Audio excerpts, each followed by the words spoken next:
जिस दिन मैके जाने का नाम लिया उसी दिन घर में तूफान खड़ा हो जाता था। एक बहू जो हर बार शौहर के साथ कहीं निकलने से पहले तानों का सामना करती, आज उसी सास के साथ सुकून से बैठती हैं। क्या बदला? ये कहानी सुनकर आपको भी जवाब मिल जाएगा। इस चैनल पर आपको अस्तगफिरुल्लाह के मौजज़ात सुनाए जाते हैं ताकि आपको मोटिवेशन मिले और आप भी अपनी ज़िंदगी बदलें। चलें शुरू करते हैं आज की वीडियो। मैं आपको सुनाने वाली हूँ एक खातून जिनका नाम हमने उनकी ख्वाहिश के मुताबिक इस्तेमाल नहीं किया। वो बताती हैं कि शादी के बाद जो सबसे मुश्किल चीज़ इनके लिए थी वो रोज़ की छोटी छोटी बातों पर ताने थे। खाना ज़रा नमकीन बन जाए तो मैके में यही सिखाया जाता है, कपड़े धोने में ताख़ीर हो जाए हमारी बहू तो है ही ढीली, और अगर वो अपने कमरे में थोड़ी देर आराम कर ले तो बस नवाबजादी बनी रहती है। वो बताती हैं कि सबसे ज़्यादा तकलीफ़ इस वक्त होती थी जब इनके शौहर के साथ कहीं जाना होता, कभी मैके कभी किसी दावत में, तो सास ऐसा मुंह बना लेती, ऐसे ताने देती कि निकलने से पहले ही घर का माहौल ख़राब हो जाता। अक्सर शौहर के साथ भी इसी बात पर तलख़ कलामी हो जाती क्योंकि वो दरमियान में फंसे रहते और वो ख़ुद को तन्हा महसूस करती। वो बताती हैं कि ये सिलसिला सालों चलता रहा, न सास बदली न घर का माहौल बेहतर हुआ। एक दिन थकी हारी रो रो कर अपनी अम्मी को फ़ोन पर यह सब बता रही थी तो अम्मी ने कहा, बेटा मैंने एक वीडियो देखी है, वहाँ इस्तग़फ़ार की बातें होती हैं, एक बार सुन कर देखो। वो बताती हैं कि इसी रात उन्होंने अस्तग़फ़िरुल्लाह के मौजू पर एक वीडियो देखी और दिल में पहली बार ये ख्याल आया कि शायद मसला सिर्फ सास का नहीं अपने अमल का भी है।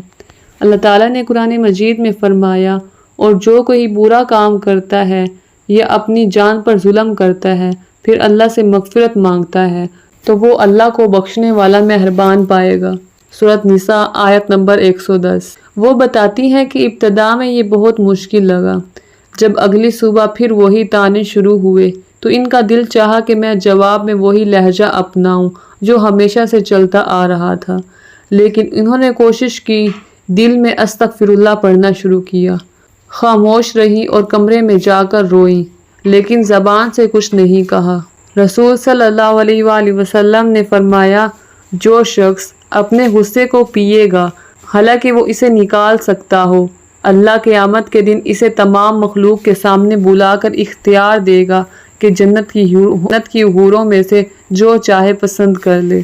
वो बताती हैं कि सच पूछें तो पहले 2 हफ्ते कुछ नहीं बदला, सास का रवैया वैसे ही रहा, शौहर के साथ भी कभी कभार गलतफहमी होती रही, कई रातें ऐसी गुजरी कि लगा शायद ये सब बेकार है, लेकिन वो बताती हैं कि इन्होंने हौसला नहीं हारा और इस्तग़फ़ार का मामूल जारी रखा, ना इसलिए कि सास फ़ौरन बदल जाए, उनको तो उम्मीद ही नहीं थी कि उनकी सास भी कभी बदल सकती हैं, बल्कि इसलिए कि अपने घर को और दिल को सुकून देना था। अल्लाह ताला ने कुरान पाक में फरमाया, नेकी और बुराई बराबर नहीं हो सकती, तुम बुराई को इस तरीके से दफ़ा करो जो बेहतरीन हो, फिर तुम देखोगे कि जिस शख्स के ऊपर तुम्हारे दरमियान दुश्मनी थी वो ऐसा हो जाएगा जैसे कि गरम दोस्त। सूरत हामीम सईदा आयत 34। वो बताती हैं कि एक दिन फिर वैसा ही मौका आया, अब मैके जाने की बात हुई, सास ने ताना दिया, बस मैके ही पड़ी रहती है। इस बार बजाय जवाब देने की उन्होंने सिर्फ कहा, अम्मी आप ठीक कहती हैं, मैं थोड़ा वक्त कम कर दूंगी, और बात वहीं ख़त्म हो गई। ना झगड़ा हुआ ना शौहर के साथ रात की तलखी। वो बताती हैं कि ये छोटी सी तब्दीली महीनों की मुसलसल कोशिश के बाद आई थी, रातों रात नहीं।